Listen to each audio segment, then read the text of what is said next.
Katie, Sophie, Ames, Owen, Ellie, Natalie, Evan, Ingrid, Sage, and myself. I'm Catherine. We have some really great speakers they're gonna share some wisdom today with Tracy, Merrill, Hank, Lentfer, hope I'm pronouncing that right, and Katie Jones. So I think Alexandra's gonna just share like our agenda, lay out some housekeeping things, and then we'll just get right into it. So go ahead, Alexandra.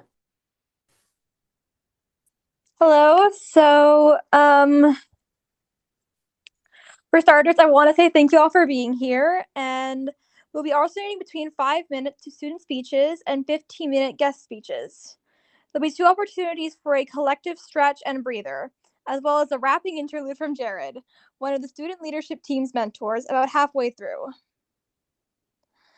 And Kaya, the other student leadership team mentor, will be moderating the Zoom chat. So I hope that sounds good for everyone. And I'm sorry if I'm going a little fast. I'm not a good public speaker. So let's kick it off with our first student speaker, Katie Abercrombie. You have the floor. Okay, thank you, Catherine and Alexandra. I'm Katie Abercrombie. I moved to Anacortes just this last year and joined the student leadership team for the Salish Sea School. This year, I've since really fallen in love with the Pacific Northwest and the Salish Sea. So today I will be talking to you all about the power of connection.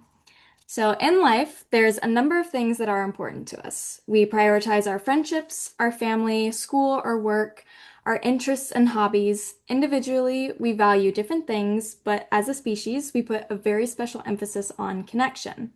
Intentionally or subconsciously, we seek out relationships and find ways to relate over the smallest things. Over the course of our lives, we meet a number of people, but sometimes it can be hard to initiate these connections. So here's a few things you can do if you're struggling with that. First, introduce yourself as frequently as you can. Ask for people's names and tell them your own. Say, what's your email? Can I reach out to you with some questions sometime? Here's how you can contact me. Let the people you meet know that you're interested in what they have to say.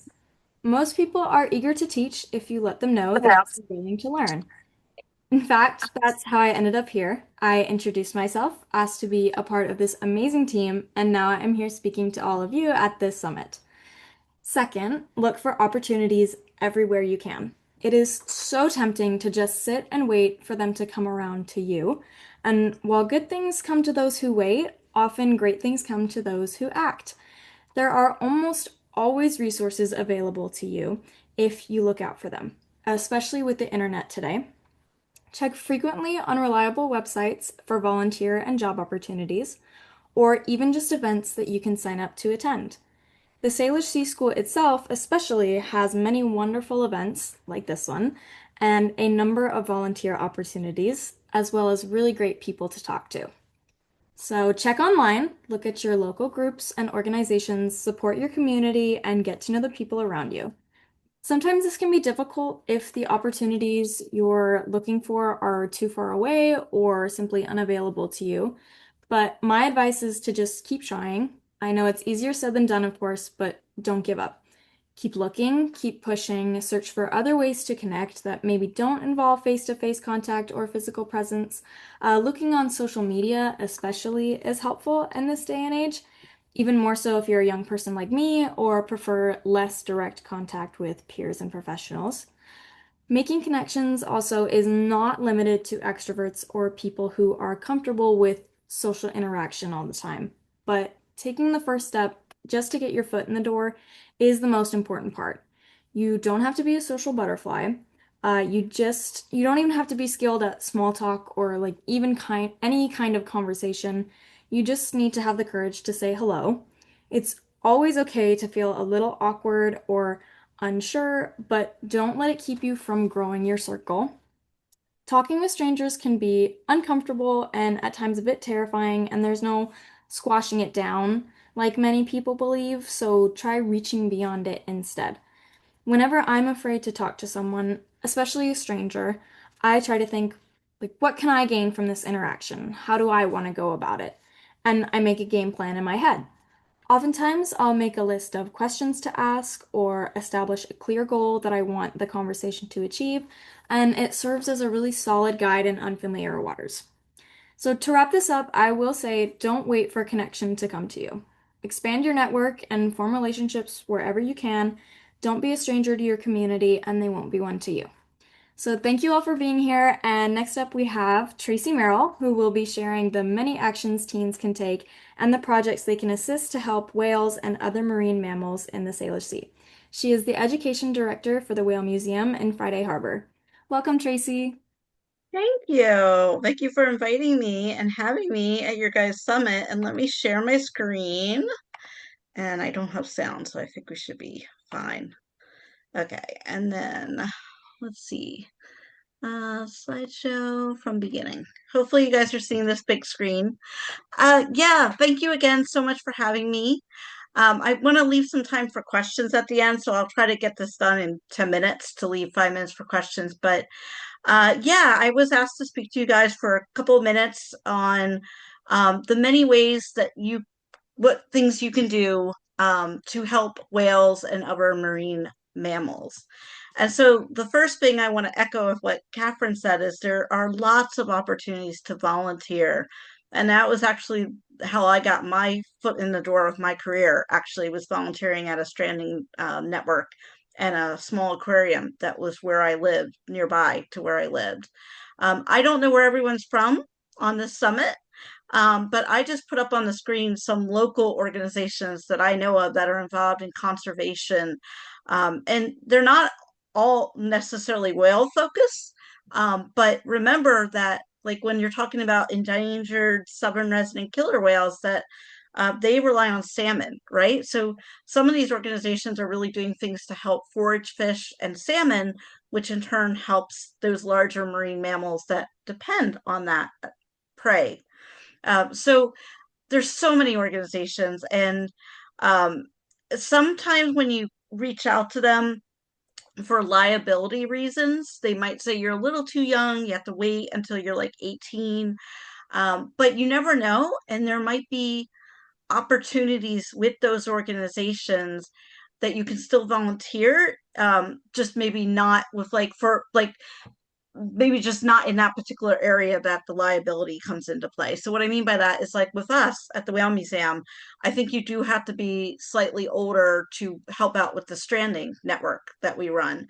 But we're always looking for docents in the museum, which are when visitors come visit us, they greet visitors, they answer questions. We have a touch table upstairs, and we often have younger teenagers helping out with that. And so that's what I mean. There's other opportunities sometimes with organizations. Often they'll have fairs or booths, and they're looking for help with managing their tables there at these kind of events. So we're really lucky here in Washington State to have so many nonprofits and so many conservation organizations. So I would challenge you guys to get online and or check out your neighborhoods and find out what organizations you have nearby that can kind of help you get your foot in the door with the marine environment. And if you're landlocked, because again, I don't know where you guys are from, I bet you have a nature center or a park near you or a natural history museum that you can maybe volunteer in. You can do citizen science. There's so many opportunities to do citizen science, and I'll give you guys some examples. So you can report marine mammal sightings, strandings, especially whales. We are one of the organizations that you can report those sightings to, but there's many more. And depending upon where you're at, I put the NOAA hotline because if you call this number, they will direct you to whatever your local stranding network is, because often people don't know their local stranding network number. You can participate if you're local. You can participate in marine mammal necropsies that we do at Friday Harbor Labs. They don't necessarily let the general public like actually cut into the animals, but they allow you to view the necropsy, so you can watch them do it, which is pretty cool. Projects like European green crab monitoring. European green crabs are an invasive species, and so they can be very destructive to the marine environment. And so there's lots of this coordinated effort to monitor for these invasive crab species. You could do beach walks or coastal observation and seabird walks, which is part of the coast, to look for dead seabirds and collect the seabirds off beaches. So again, there's lots of really cool ways that you can get involved with citizen science. You could do stream monitoring. A lot of the conservation organizations do stream monitoring, but you could even start your own stream monitoring project. If you know you have a stream near you where there might be salmon, you can go out and get a water. You can Google and do some research on what's involved with stream monitoring and start doing your own testing of the stream near you. And like locally, there's Pac-Man who does shore-based harbor porpoise monitoring and counts. So again, that's like volunteering, getting involved in those organizations. You can educate yourself about the issues with marine mammals and the different species and lead by example. So there's lots of small everyday things that you can do, and your family and your friends will hopefully see you doing this behavior and then maybe start changing their own behavior for the better. So things like reducing, reusing, recycling, using less single-use plastics, keeping our rivers and streams clean so we can have lots of healthy salmon, using less water, planting trees, so fish habitat restoration projects, not littering, picking up litter, and just sharing what you guys learned today with others and spreading the message and information.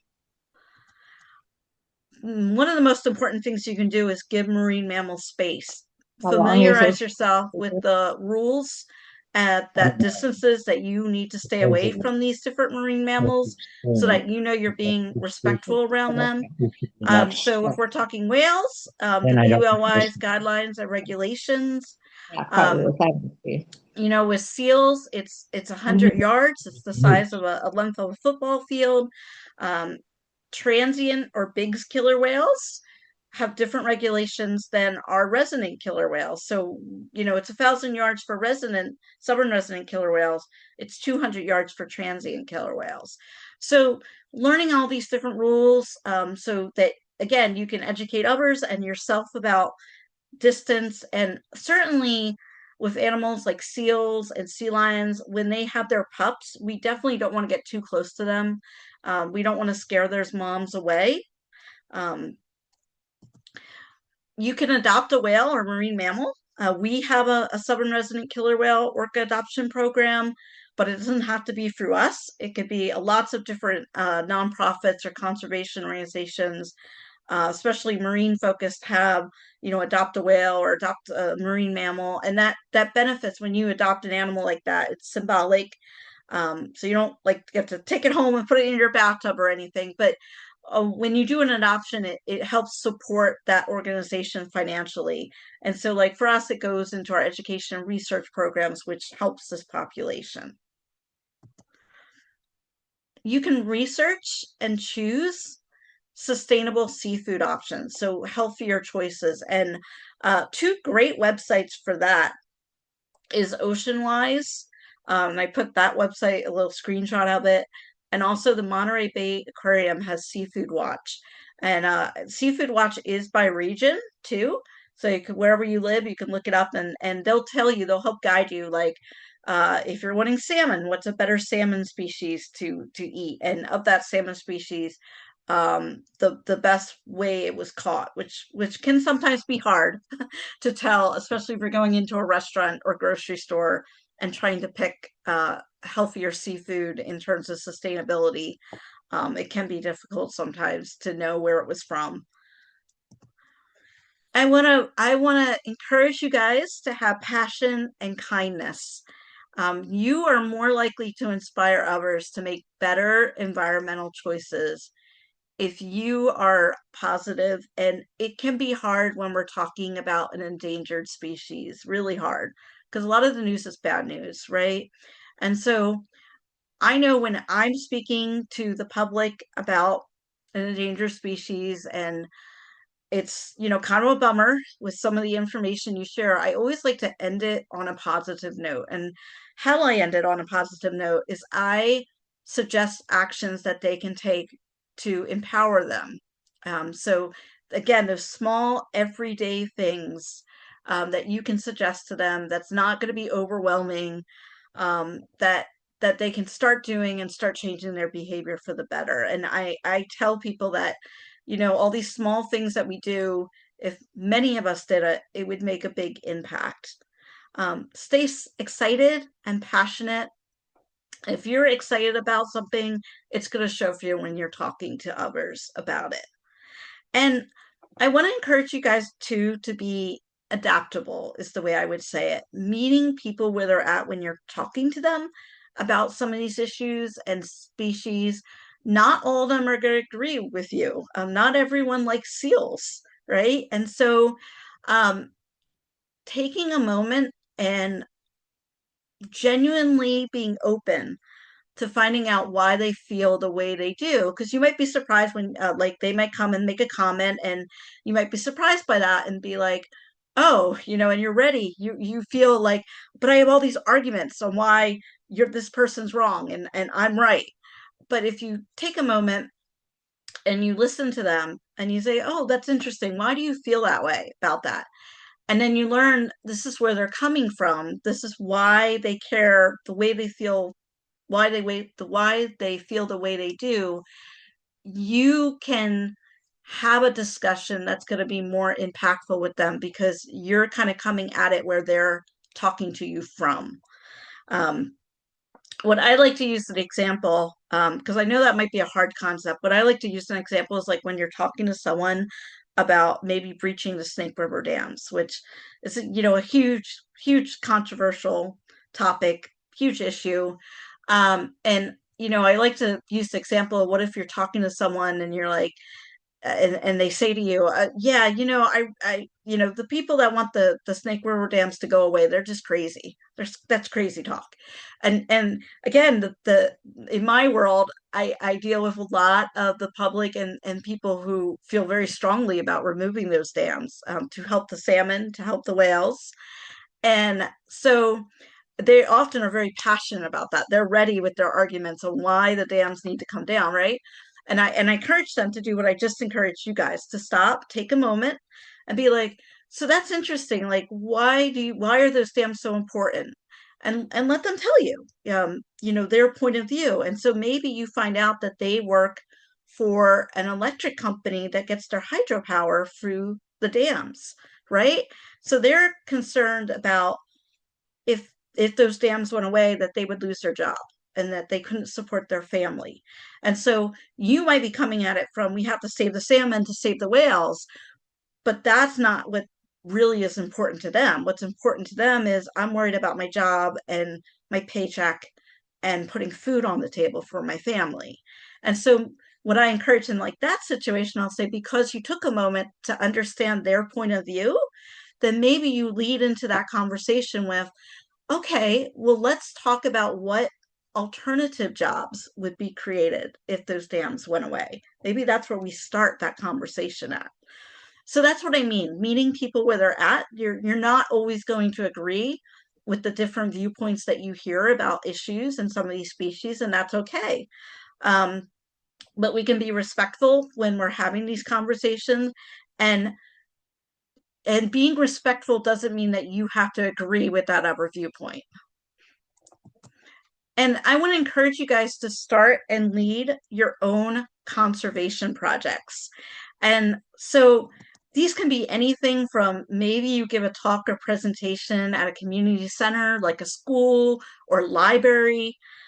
It can be adopting a beach or a road. There's the Salish Sea Plastic Free website, and or Plastic Free Salish Sea, and you can adopt a beach. So like on a regular basis, you go out and you pick up any litter that you find or marine debris on the beach, and vice versa with a road. You can adopt a road and pick up litter along that road. Um, you can organize beach cleanups, right? You could do start a food waste reduction or composting project, maybe particularly at your school, if your school doesn't already have it, or again at a community center. You could start a rain garden. There's so many different ways, and I'm sure this is not an extensive list by any means. But you could talk to local restaurants about sustainable seafood and using less single-use plastics. You could maybe, if you're into social media or writing or photography, filming, you could publish a public conservation story or campaign. You could start one for your community. So maybe it's by photos, maybe it's by writing articles. Again, maybe you create your own film, or do social media postings or blogs. Um, so again, spreading that message about these issues, about these amazing animals, and whatever suits your talents and your comfort level in engaging in these projects. And I want to encourage you too, if you're landlocked, remember all ecosystems connect. And so that's why, like, they have found salmon DNA in trees. So, you may not be right by the ocean, but let's say you have a forest with a stream running through your backyard and or in a park nearby you, right? And maybe you do nature hikes and then you tie it into salmon and how salmon impacts the whales and their food. So that you can make all those connections. All ecosystems connect, and I want you to emphasize that as well with you guys. So I want to thank you. I want to leave time for questions. I hope I didn't ramble too much. And with that, I'll stop sharing my screen and leave it open for questions.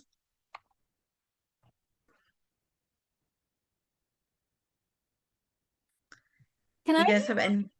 can I hear more about your the teenage volunteer thing that you mentioned earlier with the museum? Yeah, yeah. So we are always looking for docents at the museum. So um, it can be really flexible timing wise. It's basically whenever the museum is open, our regular hours, someone can say, I want to volunteer and I'd like to come in. And it can be like a regular commitment. It could be like, I want to come in, every Friday from 12 to 2. Or it could be someone that's just kind of doing it a little more casually. Um, I have volunteers that really want to help with school groups, and so like they will like I send out when I know I have someone who's interested in helping specifically with school groups and groups, I send out a calendar and it has all the groups for that month, and I'll be like, these are the groups I really need help with. Any of you are interested in helping with these groups? But again, it doesn't have to be like that. It can be like a regular commitment where someone's just like, I want to do every Friday, no matter if there's a group or not. And we get enough people, especially in the spring right now and summer, that we're always busy. We're open 7 days a week. So yeah, and we don't have like a time limit with the commitment. It doesn't have to be like most volunteers like to maybe do like a 3 hour shift, but it doesn't have to be that way. Again, it can be shorter, it can be longer. Yeah, and we have a really cool touch table with like baleen and whale teeth and harbor seal furs and some skulls. So you get to talk to people about those animals and the exhibits in the museum. So yeah, and yeah, like we usually teenage years and up is kind of where we're going for with docening, um, as far as our volunteers. But we do also have volunteers. We do accept volunteers for our stranding and our Sound Watch boater education programs. But again, because of liability, I think they often want them to be a bit older. Mhm. Okay, thank you so much. Can you, how often do the marine mammal necroscopies happen? And what's the sort of process to, I guess, get involved to be able to observe one? Yeah, great question. So they're not on any like regular schedule. It's like when they get an animal in, then they'll make an announcement and be like, "Oh, okay, we're going to do a necropsy of this harbor porpoise, or we just got the seal in. We're going to be doing a necropsy this month." Um, the best way to find out about them is I would encourage you to subscribe to the Stranding e-newsletter. So I would reach out to our stranding coordinator, and who's Erin Casales, and ask her to be put on their list, and specifically say like you're interested in attending the necropsies at the labs and finding out when they're happening. And they usually do send them out in like an e-newsletter, and they let folks know that way. Yeah. Thank you. Yeah. Sam, I have a question. Hmm.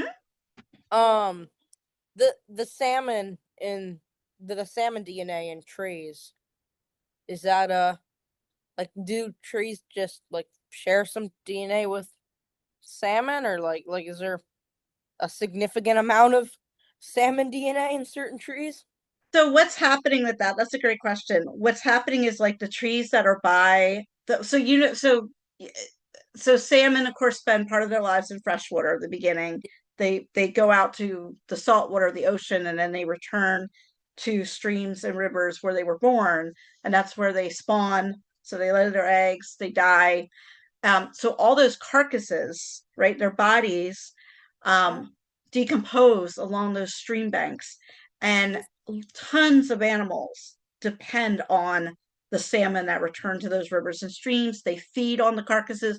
They will move the carcasses into the woodlands, right? So think of like raccoons, Yeah. otters, river otters, animals like that.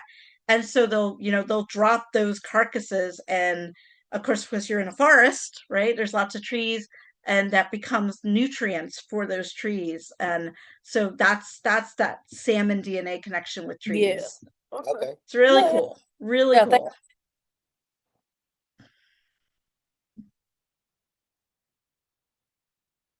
Any other questions? I wondered, Tracy, if you could touch just a little bit, because I think a lot of young people, a lot of times get frozen in that early stage of like not enough, too much. It's sort of like, okay, I'm not doing enough, but there's also too much to do. And I like how you shared that you started as a volunteer and you're now the education director of the Whale Museum. So can you briefly talk, either about how that can happen or just how to get that momentum rolling, early on, just taking action somehow or whatever you recommend that way. Yeah, yeah. So I would encourage you to volunteer in an organization that you really love, or you really think the work that they're doing is very important. And I'm assuming if you're listening to this talk, you guys probably have an interest in marine mammals or whales or the marine environment. So any organizations that are doing work in that field, and you probably are going to start out as having to volunteer. You want to get experience, but once you get that experience and people get to know you that work there, then they might offer you a job. And that's what happened to me at both the Stranding Network and the aquarium. When I started there, it was both volunteer. And they liked what they saw, and then they offered me a job. And so then I ended up working for them while I was in college. And I have a background in marine biology. I have a bachelor's and master's degree. So I went to school for marine biology, but I just tried to get as much experience as I could in my field, like working for whale watch companies, and things like that. And when I was done college, and I would encourage you guys too to always, my best advice is to leave. You never know where doors are going to lead.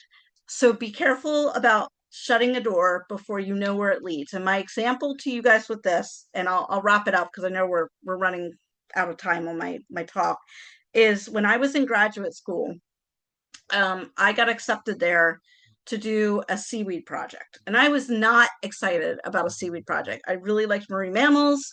I was like, I really don't want to do a seaweed project in Alaska, but okay, it'll get me my master's degree. So I did it, and I started out, I accepted the graduate school, and then that project fell through. And my advisor was like, you want to work with walruses out in the Bering Sea? I'm like, yeah, I want to work with walruses out in the Bering Sea. Cool. And so I ended up doing a walrus project, totally unexpected. And then that led me to tribal work because I worked with hunters out in the Bering Sea who were hunting walruses to get stomach samples. And so that led me to tribal work. And that tribal work also led me to the whale museum job I have now. And so I would never have thought that path would have happened. If you would have told me, hey, you accepted a project with seaweed and that was going to lead you to where I'm at now, would not have believed you. So I'll leave it at that.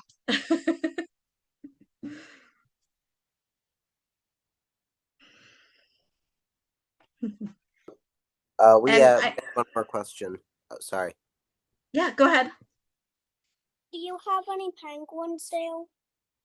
Do we have any penguins? No, we do not have any penguins. We have puffins, and puffins are very closely related to penguins. When we saw this. Thank All right, guys. Well, thank you so much for having me. Thank you so much, Tracy. That was really lovely. I think next up we've got Ellie. So, hi, my name is Ellie. I'm 13 years old in eighth grade. And a year ago, I would have never imagined that I'd be able to speak in front of so many people. Not because I didn't want to, but because I was scared I would get booed away or just like freeze up and forget the speech. But then one day I heard something that really stuck with me. What's the worst case scenario realistically? And I genuinely thought about it because really we tend to blow things up in our mind. We make small events into like big life-changing moments. But what would really happen if I like messed up here? Nobody would judge me forever. Because everybody's just a person. Now this may seem obvious when I first say it, but everybody has problems no matter how perfect and put together their life may seem. I use these techniques because we can't wait for confidence to fall in our lap. We need to work for it. And thinking about what the worst case scenario realistically is and how everybody's just a person has made me make a lot of new friends, get a lot more new opportunities, and just generally make the world more approachable. Thank you. Thanks, Ellie. I think we can all use some more sort of confidence in our daily lives. I think I really appreciated your wisdom and anecdotes on that. I think something that really helps me just when I need to like center myself and feel more confident is taking some deep breaths, which I think for a little break together here might be a great way for us to also kind of ground ourselves and settle into the Zoom meeting a little bit. Um, so just want to take a couple deep breaths like as a group. Probably like let's do like 5 seconds in and 5 seconds out, and we can just do a little breathing and sort of relax into the Zoom. So 5 seconds inhale,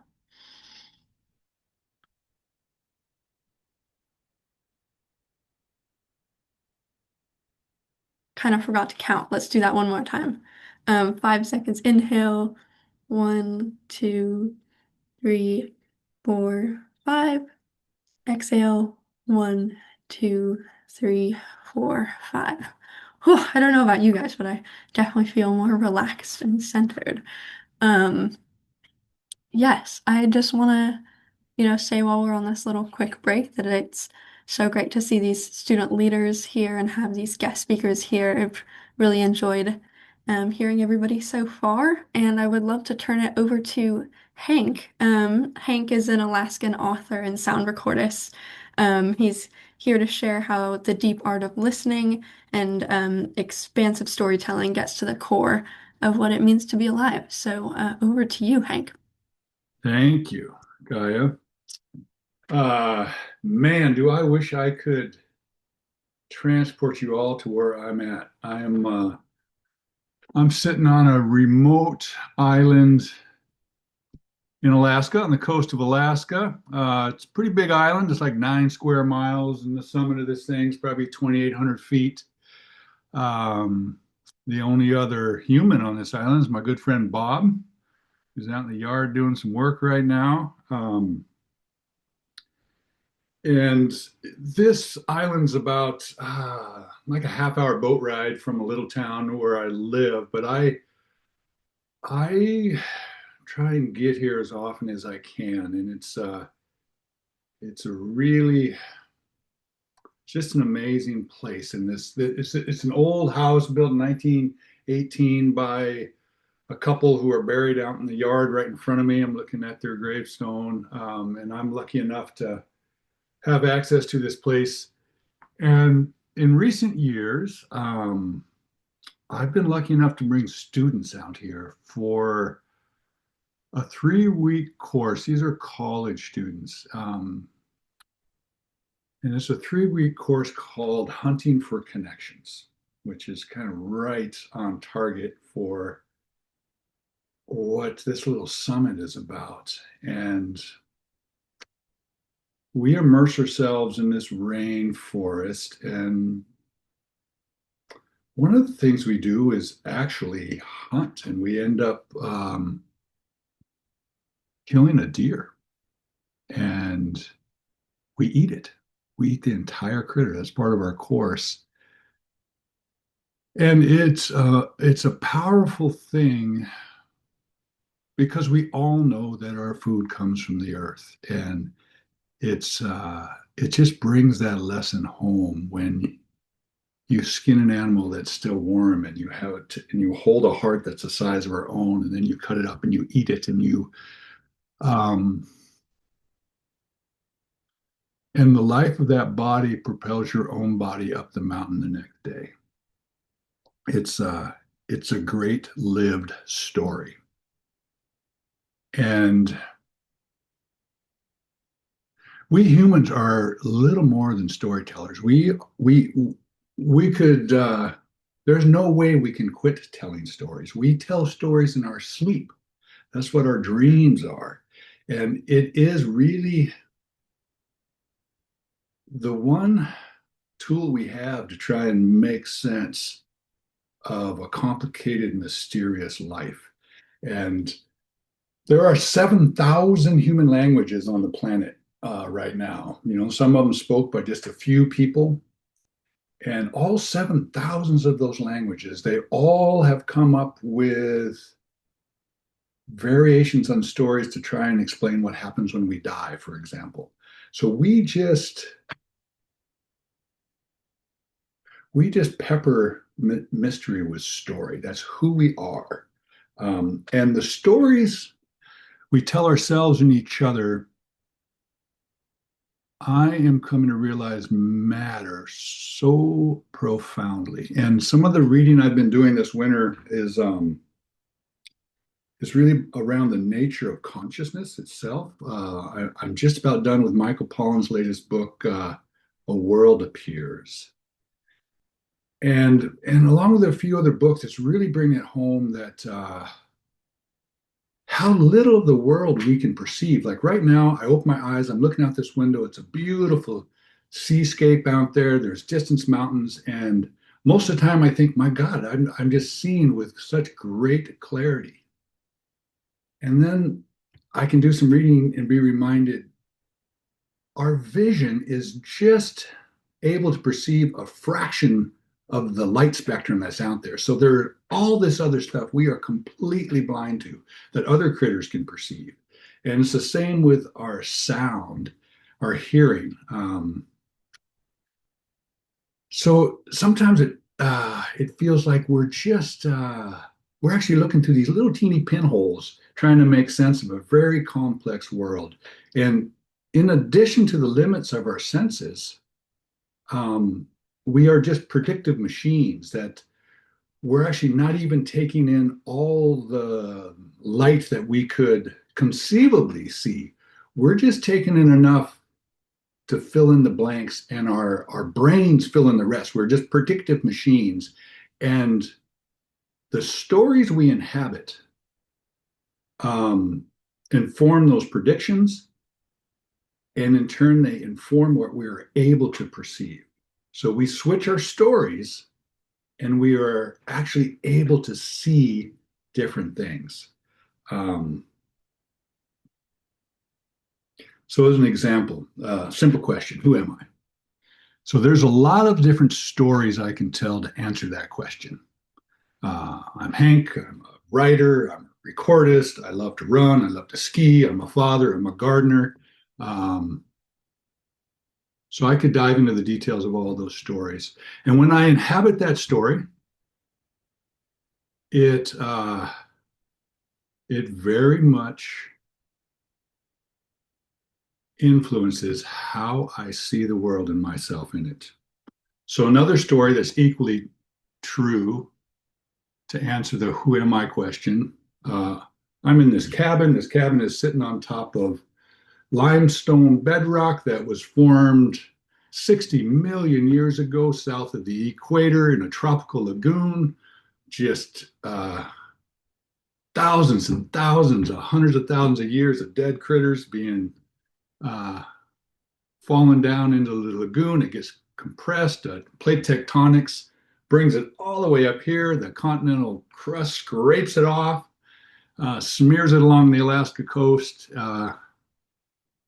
And here I am, this momentary sack of carbon sitting on this moving piece of bedrock, which the creek in front of me is actively eroding back down into the sea.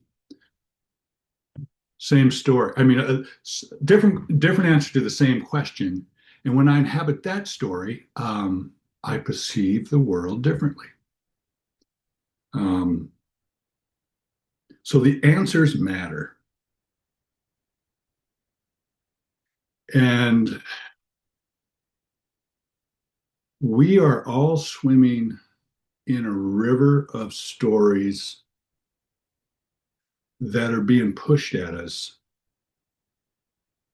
because that's what our economy is built on. And these stories are trying to sell us the shallowest of versions of who we are. And our economy is built on perpetual dissatisfaction.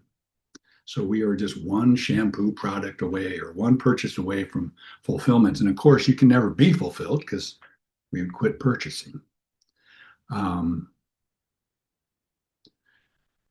So we are navigating that river of story, which is flooding almost every aspect of our lives. And it's just worth reminding ourselves of that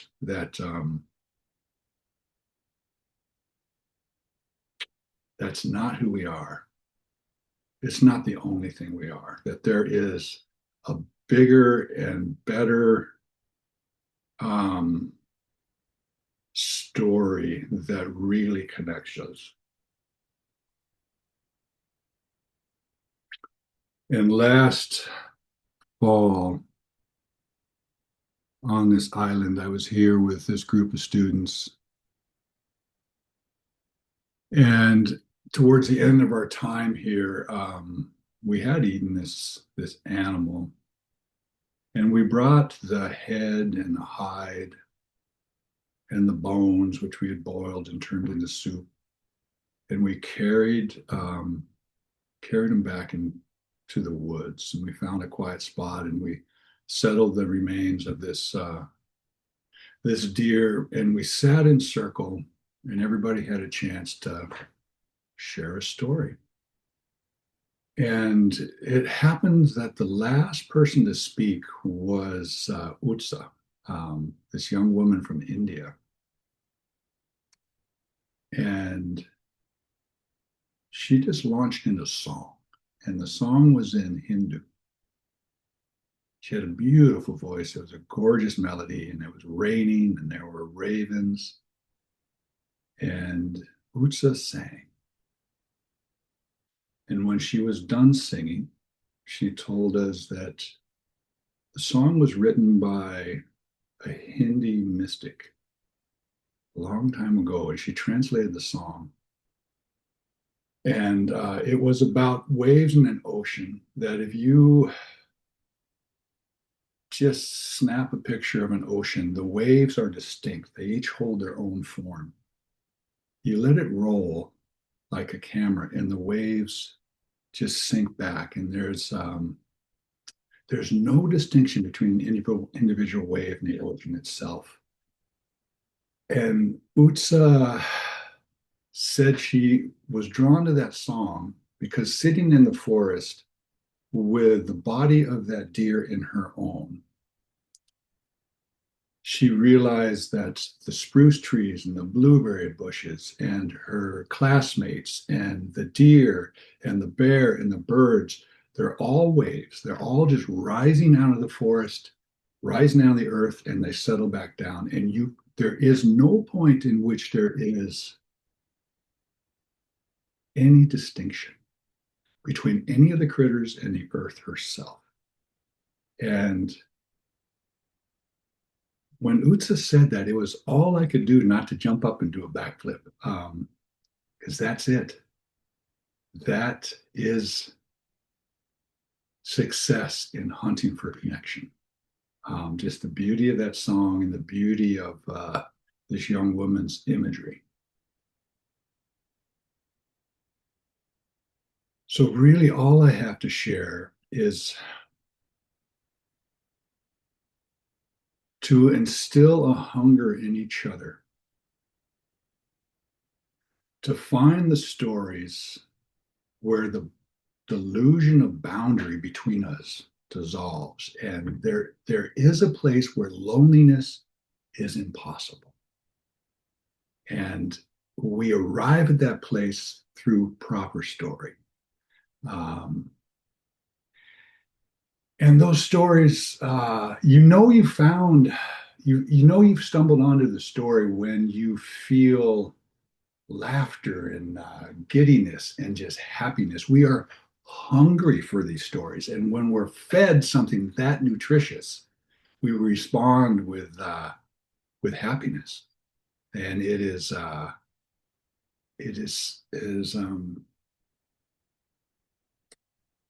and we're being starved for it by these these junk food stories that are just being shoved at us at an unbelievable clip. So we need to help each other step out of that river and into these stories. So my wish for all of you is to find your way to those bigger stories where loneliness is impossible. And when you get there, of course, share them. That is, and when those stories are gifted to us, it's our job then to care for them and to tell them in any way we can. And so that's it. I'm happy to questions if there are any, or we move on.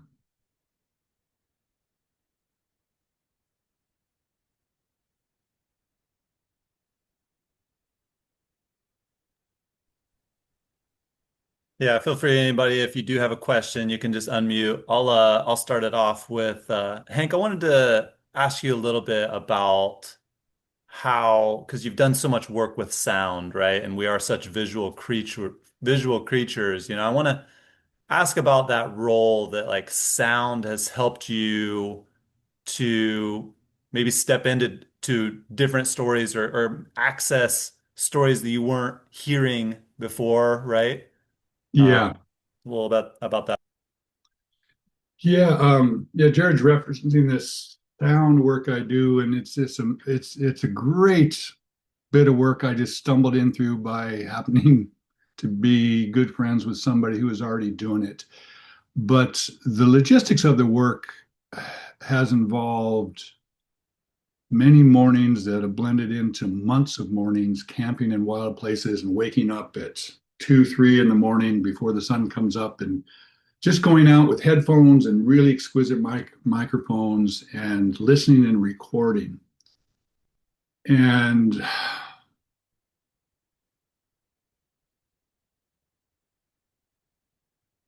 we can so often feel like humans are the dominant voice, and in so many cityscapes and places we are. Um, but to just take that much time to listen to other creatures, no, for the most part, I don't know what they're saying, but their voice is gorgeous. And so, and they do have something to say, and they do pull me outside of myself into my own stories. And on my best moments of recording, say I've gotten really close to a beautiful hermit thrush and it's right above me, and I've got the mic on it and it sings, and there's no wind, there's no rain, there's no motors. It's just a beautiful recording. And then the bird stops, and I know it's going to sing in a few seconds, and it does, and then it stops. And at some point, the bird's going to fly away, and this experience is going to end. But while it's there, and it's really in the pauses between the singing, when there's this quiet moment, and all my attention is just focused on waiting for that next beautiful note to be sung. And there are no words in my head, which is such a rare thing, I think, for most of us. But that chatter in my head turns off. And then the bird flies away, and then the chatter comes back, and I was like, oh my God, I can't believe I recorded that, whatever the voice is. But those moments free of my own voice in my own head are, man, those are cherished moments.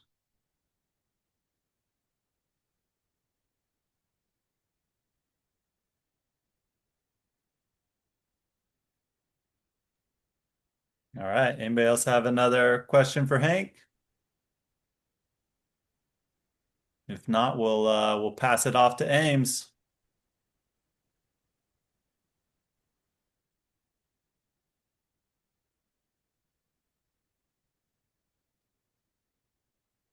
All right, go for it, Ames.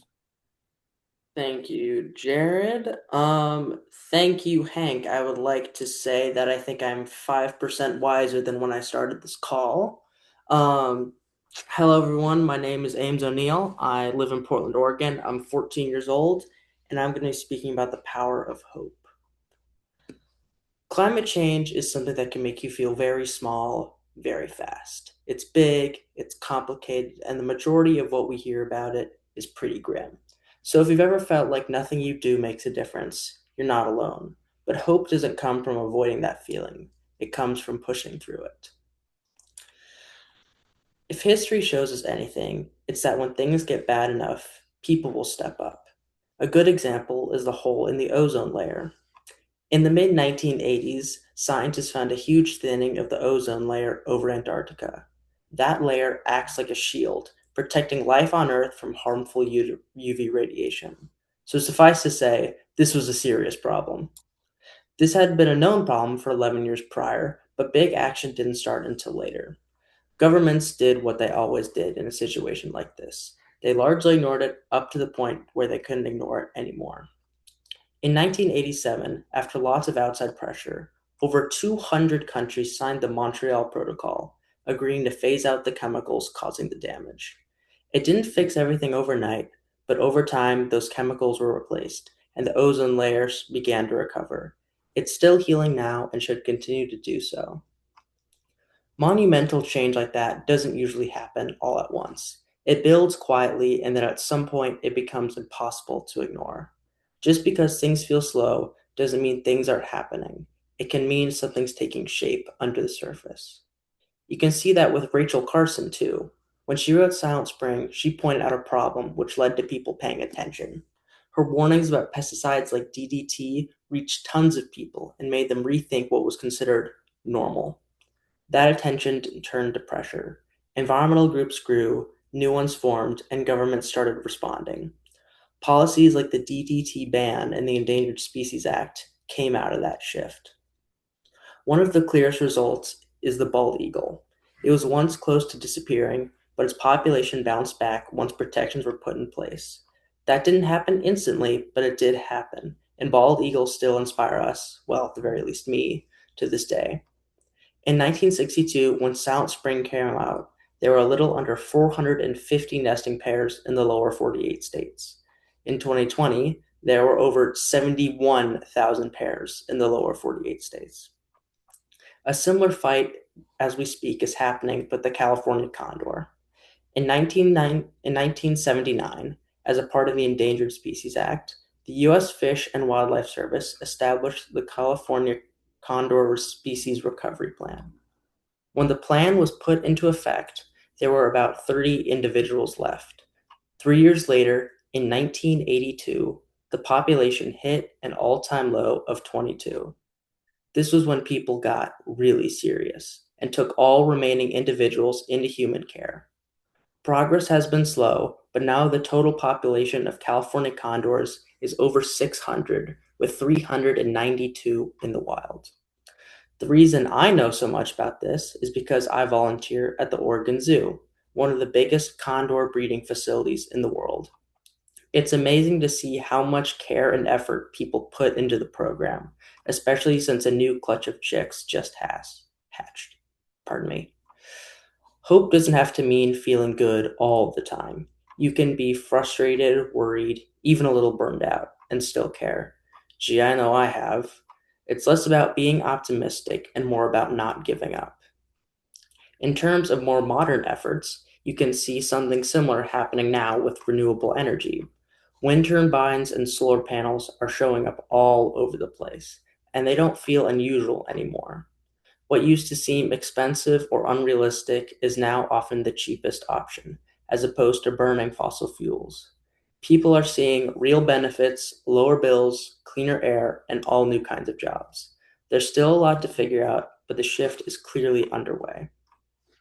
In my experience, it helps to think of climate change as not one huge, impossible problem, but a bunch of smaller ones.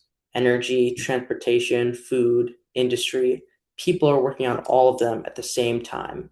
Some things are moving faster than expected.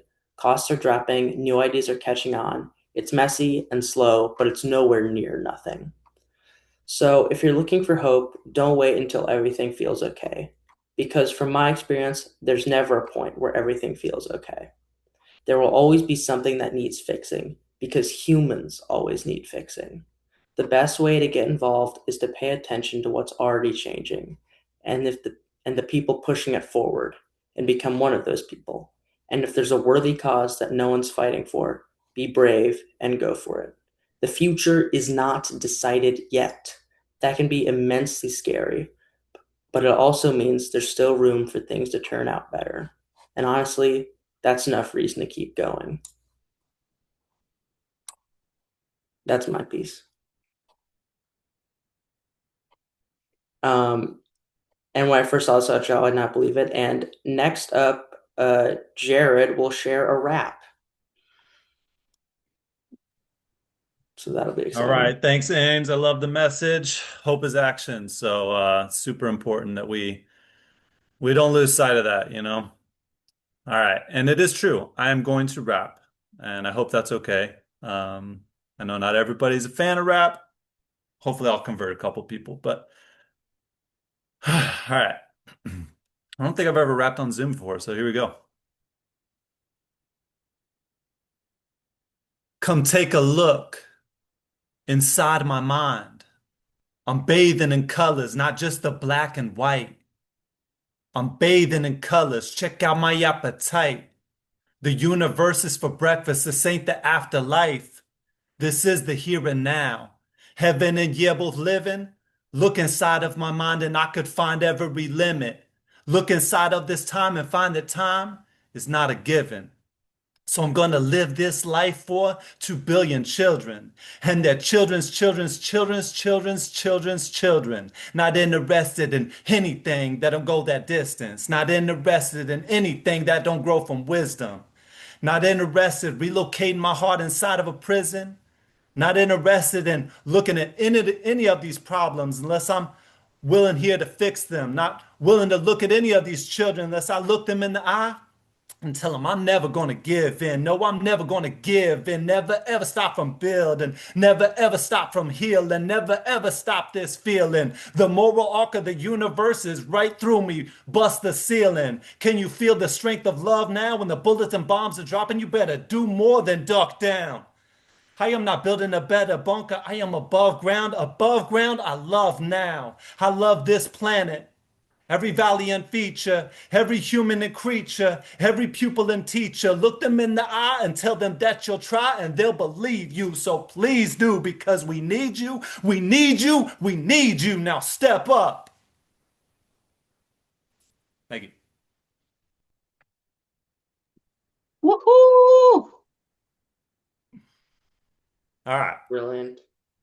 Thank you, everybody. Lin-Manuel Miranda will be proud. Thank you. All right. So next rapper is Katie. Oh, no. Actually, Katie's just going to be presenting, but we're going to welcome in Katie. She works for the Center for Whale Research, and I think she was just working. So thanks, Katie, for coming in and making some time for us. But Katie with the Center for Whale Research has an awesome presentation now on quiet leaders. All right, great. Can everybody hear me okay? All right, amazing. I am going to share my screen, and yeah, this probably won't quite be 15 minutes, but I hope you guys enjoy it nonetheless. But yeah, thanks for the introduction, Jared. My name's Katie, and I'm really glad to be chatting with all of you today. I am the operations manager at the Center for Whale Research, and I've also been a naturalist working and living in the Salish Sea for the past 25 years, actually. I came here from Colorado. That's where I was born and raised. Not too many whales there, of course, but I remember seeing Free Willy when I was 11 years old, and it just inspired me in ways that nothing else had. I knew that I wanted to someday live near the ocean and see whales, orcas in particular. And so that's how I ended up here in the Salish Sea. And yeah, today I'm going to talk about quiet leadership and what that might mean. And I'm going to kind of focus this around action in the Salish Sea, but obviously a lot of the things I'm going to talk about today could be used in anything that you care deeply about. I may not seem like an introverted person, but I actually am. I prefer quiet activism as opposed to getting up in front of groups of people and having any attention on me. And when I was a young person, a teenager, I remember sitting in a classroom during a group discussion, and I would have an idea, like a really good idea, but I wouldn't say anything. And I kept thinking to myself that someone else will say it better and louder and with more confidence. And then they would. And I'd be like, oh, cool, great. That's literally what I was going to say. And that kind of thing happened to me a lot, not because I didn't care, but because I didn't feel like I fit the version of a leader I thought I was supposed to be. Also, if you told me back then that I'd be doing public speaking as a large part of my job, I would have been like, absolutely not my cup of tea. But today I want to talk to you, especially if you've ever felt like that, about how you can make a real difference, even if you're a very quiet person. So when we think about leadership, we usually picture someone who's confident, outspoken, outgoing, maybe always raising their hand.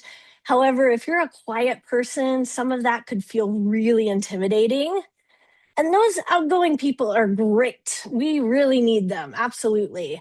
But they're not the only kind of leader. If you think about the Salish Sea, it's not powered by one thing. It's a whole system, right? It's current, plankton, salmon, whales, birds, forests, rivers. And a lot of those components do their job quietly. We also know that we need all parts of that system to be healthy and to work together for a thriving ecosystem. Activism kind of works the same way. We need everyone to do their part and play to their strengths to help drive change. So gosh, when I was young, I was shy. Like, please don't call on me level shy. I would run into classmates at the grocery store and I wouldn't even be able to look at them or let alone say hi. That's how shy. I would just want to crawl into a hole. And obviously, I didn't speak up much and I avoided anything that involved intention. I just did not want the spotlight on me. But that doesn't mean I didn't care a lot about things. I cared about animals, the environment. I just didn't know how to participate in a way that didn't feel exhausting. Because everything I saw was like, join everything, talk all the time, be super social. And I thought, wow, I'm nervous just thinking about that. So I started to believe this idea that to make a difference, you had to be really outgoing and really social, that you had to be busy all the time with activities and events and clubs, and that you needed to be very visible. Like if you weren't constantly doing something in front of people, then it didn't count. And that belief might keep a lot of people on the sidelines, not because they don't care, but because being a person in the spotlight can cause a lot of nervousness and anxiety. But the truth is, impact is not about how loud you are. You don't have to be loud to be powerful, especially when it comes to something like protecting the Salish Sea. That kind of work is often really slow, it's consistent, and sometimes maybe not very showy, but it still matters. And, kind of like Ames was saying, change is not one big moment. It's like a lot of small things that happen over time. And honestly, quiet people can be really good at that sort of thing. So, my advice to you would be if you're a quiet person, start with your strengths. If you're the sort of person that has a really hard time being up in front of people, that's okay. Instead, ask yourself this question: what do you already like doing? And just think about that for a second. What's something you naturally enjoy? Is it maybe drawing or writing or editing videos, taking photos, maybe going down some random research rabbit holes? That last one is a super skill, by the way. And my point is, you don't need to become a different person to make a difference. You just need to use what you already have and then give it a purpose. So here are just some ways that you can make a difference, quiet ways, without having to be directly in the spotlight. Art, if you like art, you could create pieces about orcas, salmon, or the whole ecosystem. You could pick anything in the Salish Sea. There's such a variety to choose from. Even something with a simple message like no salmon, no orcas can stick with someone way longer than spouting statistics and random facts to them. Short videos, everybody's got a phone these days. And if you like making videos, you could create short clips explaining things like why orcas are endangered or how eelgrass helps support the Salish Sea. And you don't even have to speak or show your face in your video. That's totally optional. If you're like me and you like photography, you could document your local beach or wildlife or even pollution near where you live. But some people don't necessarily notice what's around them. So if you do, that's actually a strength. And one small but important thing to mention, if you're using someone else's photo for a reference image, just make sure to ask permission first and give them credit. Just a really simple way to respect people's work.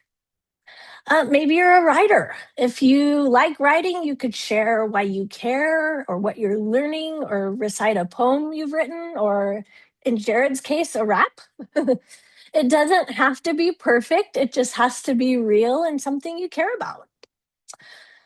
Research. This is one of my favorite things. If you like learning things, you could go deep on a topic like salmon decline or how noise affects orcas, and then try to explain it in a way that would make sense to anybody.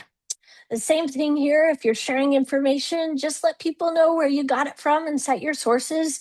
Even something simple like, I learned this from that builds trust and credibility.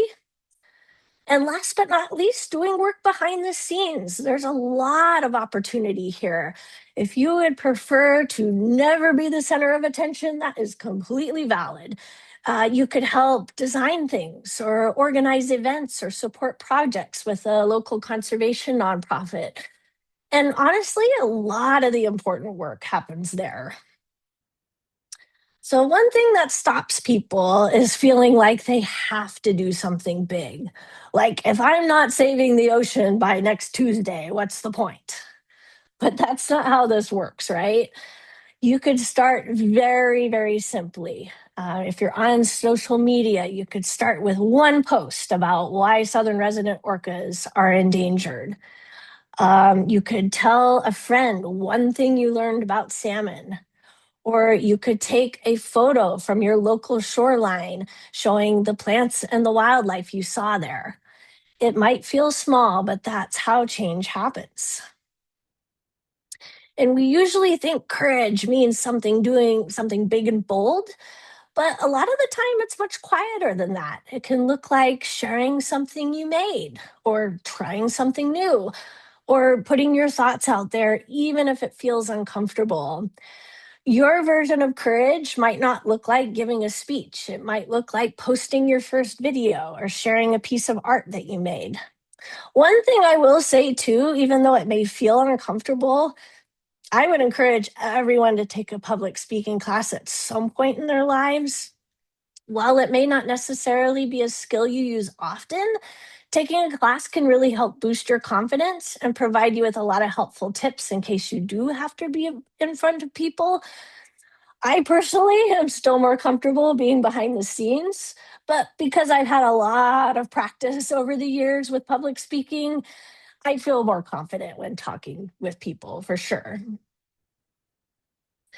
And I want to leave you with this. The Salish Sea doesn't survive because of one voice. It survives because of an entire system working together. And change works the same way. The ocean doesn't just need scientists or speakers, it needs storytellers, observers, artists, and thoughtful people. It needs people like you. Thank you so much, everybody. That is the end. And I will stop sharing my screen. Thank you so much, Katie. I really love the way that you highlighted all the ways that leadership can look and that all these different leaders are needed. Does anyone have any quick questions for Katie? I see Ellie raising her hand. Yeah. I was wondering how you get all those like really good photos. Oh gosh, Ellie, I have been working out here as a naturalist for 25 years. So what I always tell people when it comes to like my photography, this is a long time collecting these photographs and just being outside every day and looking for wildlife and looking for plant life. When I first started, there was only film available. We didn't have digital cameras yet. So you were kind of limited on the number of photos you could take. Now, if I'm out, I might fire off 500 images without even thinking about it. So, yeah, it's just a lot of practice. Good question. Anybody else? Yeah, I'm curious, Katie. So, I think that a lot of young people might be surprised that somebody like you're the operations manager for Center for Whale Research, here you are, you're speaking at a summit, and you're just like saying how painfully shy you were growing up, right? Can you talk a Mm-hmm. little bit more about how that evolved in terms of, you said slowly got comfortable. Is it sort of the things you cared about just sort of drove you, or like with each step, it just felt less scary, or can you fill that in a little bit? Yeah, I remember my first year out here and having to be up in front of people telling them about the whales. And Oh, let me tell you right now, it was painful and unpolished.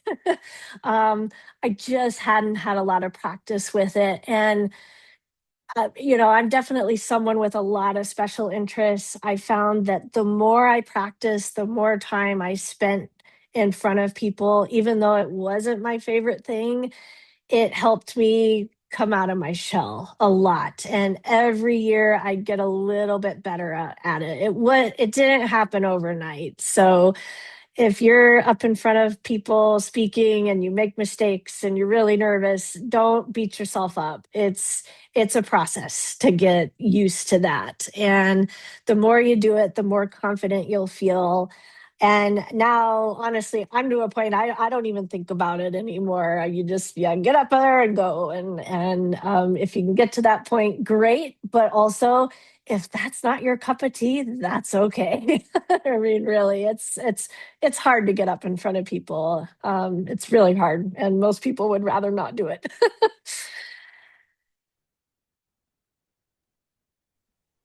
Thank you so Anybody? much, Katie. Yeah, absolutely. My pleasure.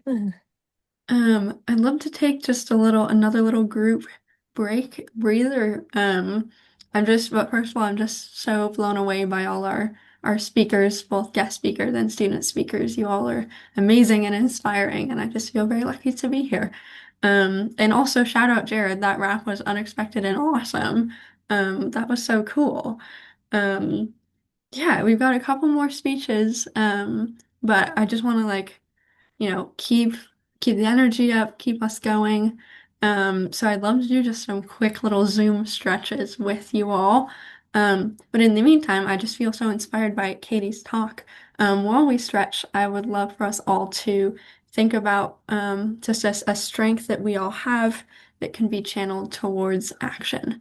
So while we're pondering on that prompt, let's do a little like classic cross arm stretch here. Get the right side. And maybe like pop over to the left side. Cool, I'm a little sore. I don't know about you guys. Maybe some shoulder rolls both ways, back for a bit, and then forward again, maybe back again for good measure. And then one last deep breath all together. Inhale. Awesome. Okay. I think next up we've got student leader Sophie. Take it away. Hello, my name is Sophie. Thank you so much, Kaya. That was a great deep breath. Good stretches. Well, my name is Sophie, as you probably can see on the Zoom screen. And I'm a junior in high school. And today I'm going to talk to you about the power of spending time in nature and how it fosters care for our environment. Being able to get yourself and other people into nature, at least outside and paying attention to nature, is really small, but also a super effective way to support caring for our environment, like within your community. And before I get into any science or what you can do to help, let me just tell you a story, because I think that stories tend to offer more humanity than statistics. A few months ago, my English class was doing a unit on transcendentalism, which focused on nature as a source of truth. Interpret that as you will. One night, my teacher assigned us a homework that never in a million years would I have thought would be assigned, and our task was to spend 15 minutes sitting outside as close to nature as we could get with the least amount of urban environment around, and this includes no phones. My first reaction looking at that homework and comparing it to my very busy schedule was, oh my goodness, this is going to be such a waste of time. But because we had to journal, and also because I'm an honest student, I went outside anyway. It was cold, it was nearing dark, it was after my soccer practice, and I sat on the concrete in my backyard looking at our back lawn and the bushes at the edge of our property. But I did go. I set a timer on my phone and I put it down with Do Not Disturb turned on. And for those 15 minutes, I lost track of time. I could talk for these next 5 minutes that I'll be talking about the rivers of crows in the sky, the juncos chasing each other in the bushes, or the song sparrow that slowly got quieter as the sun dropped lower. But I want to capture more the feeling than what I saw. In those 15 minutes, I felt very relaxed and I kind of felt stopped, which is like compared to my very busy schedule, I hadn't felt in a very long time. Time didn't feel like too fast, too slow. It kind of, I I described it. I went back and read my journal. I said time felt like time, and most importantly, I realized that we're losing this ability to feel that. We're losing nature to the deadlines and distractions that we get caught up in society. And so I was thinking, what if we all just stopped for 15 minutes a day, put aside all of our work, all of our homework, tests, and watch nature be nature? No one truly knows why we love nature. I did some research into this, and the biophilia hypothesis suggests that we just have this innate tendency to seek connections with nature. And there have been a lot of studies done on the brain to prove that we do better when around nature. And like nature, even like in my backyard in an urban environment, it improves cognitive development, it reduces stress, it wakes up a tired brain, creates a lower risk of like psychiatric disorders, anxiety, depression. It improves your in the moment emotion, and it does so much more. Even looking at an image of nature on your screen, looking at an image of nature that you have on your wall is beneficial.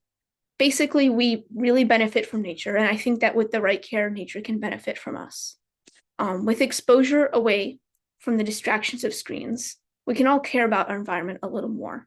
Imagine a world where the rest of society is as invested in connecting with nature as I'm sure each of you are. Like, why else would you be at this summit? To be able to connect with friends, families, or even strangers, like KDA said, I think is one of the best ways to get everyone out into nature. Just talk to someone, say, hey, do you want to go outside? Your neighbor, maybe you don't talk to your neighbor very often. Do you want to go outside? And then you could walk dogs together, go bird watching, play at the beach, throw a frisbee, do your schoolwork, have a picnic. So many things that you can do with a screen up and inside can be done with a screen down and a consciousness of the natural world around us. So I ask you, like my English teacher asked me, after the summit, go outside for 15 minutes, put your phone down, and simply sit and watch nature. Thank you. And also now I will be I will be introducing our best, our last but not least student leader, Ingrid. Thank you, Sophie. That was very wonderful. I'll be spending my 15 minutes outside after this. Hello, everybody. My name is Ingrid, and I'm in 9th grade. What I'm going to be talking about today is the power of each voice. But first, I want to start with a story. One day when I was in 7th grade, my class took a bus to this very fancy community center outside of Portland. Once we got there, we took our seats at a front near the screen, and it said Oregon Listing Determination for Southern Resident Orcas. Throughout the year, our class had been learning about these specific orcas who lived in the Salish Sea and are unfortunately very endangered. Representatives from the Oregon Department of Fish and Wildlife gave some brief information about the orcas and handed it off to our class. One of the people on the committee even said with a laugh, "We have some students who have to go first so they can get it back in time for math class." One by one, kids from my class got up and sat in front of a microphone, and we all tried to convince the people in front of us why we thought the southern resident orcas mattered. When it was my turn, I sat there absolutely shaking with nerves, just trying to get through the words on my paper. But the minute that I said thank you at the end, I felt absolutely incredible. I politely got up and I went back to my seat, and as I was sitting there in like utter shock, I just wanted to do the whole thing over again. And once the hearing was over, our class left, and I remember people coming up to us and just saying how surprised they were, how amazing they thought it was that we were there. And I felt overjoyed. Part of the reason that this was such an emotional experience for me is because it's something I always wanted to do. And the feeling I felt was the feeling of becoming who I wanted to become. I'd always wanted to share my voice, to do something to protect the environment, to make a difference. And that's what everyone in my class did that day.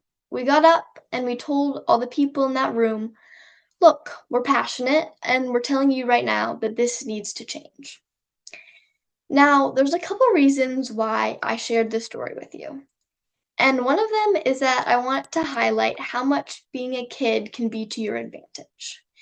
I started to realize this after I gave my testimony, and it really surprised me. It might seem like because you're an adult, you're not an adult, no one is going to listen to you. And while this does happen sometimes, a lot of times it's the opposite. People will actually listen to you more because you're not who usually cares. When my class gave our testimony, we were not only telling them that the orcas mattered, we were telling them that it was important enough for middle schoolers to get involved. Another reason that I share this story is because engaging with the more political side of activism is an avenue you can take for making impacts and having your voice heard. You can give testimony in person or online to your state legislature, and you can also write public comment on things such as new bills. There's a famous quote from Jane Goodall that says, "We cannot get through a single day without having an impact on the world around us." What we do makes a difference, and we have to decide what kind of difference we want to make. I absolutely love this quote because it gave me the perspective that as a person on this planet, no matter what you do, you'll have some sort of impact. But it's up to you to make it a positive one. At the same time, however, I think this quote speaks to how sometimes you don't need to go insanely out of your way. You can take things in your daily life and make them just a little bit better. Looking back on the testimony I gave, I now know that I didn't change the world like I had dreamed about when I was a little kid. But that's okay, because change doesn't come from one person, one day, or one speech. It comes from lots of actions, little and big combined. A lot of people have touched on that idea today, and I think that's because it's something that's so important that we all need to realize. Think of change as a puzzle. It's made up of lots of pieces of all different shapes and sizes, and just like our voices and actions, no two are the same. But you need them all to complete it. Sure, the bigger pieces may take up more space, but without the little ones, the puzzle would never really be finished. So just because you did something small doesn't mean it wasn't needed. If there's one thing that you can take away from what I've said today, I hope it's that change doesn't happen all at once, and that's why your individual voice and actions, regardless of how small, matter. Thank you.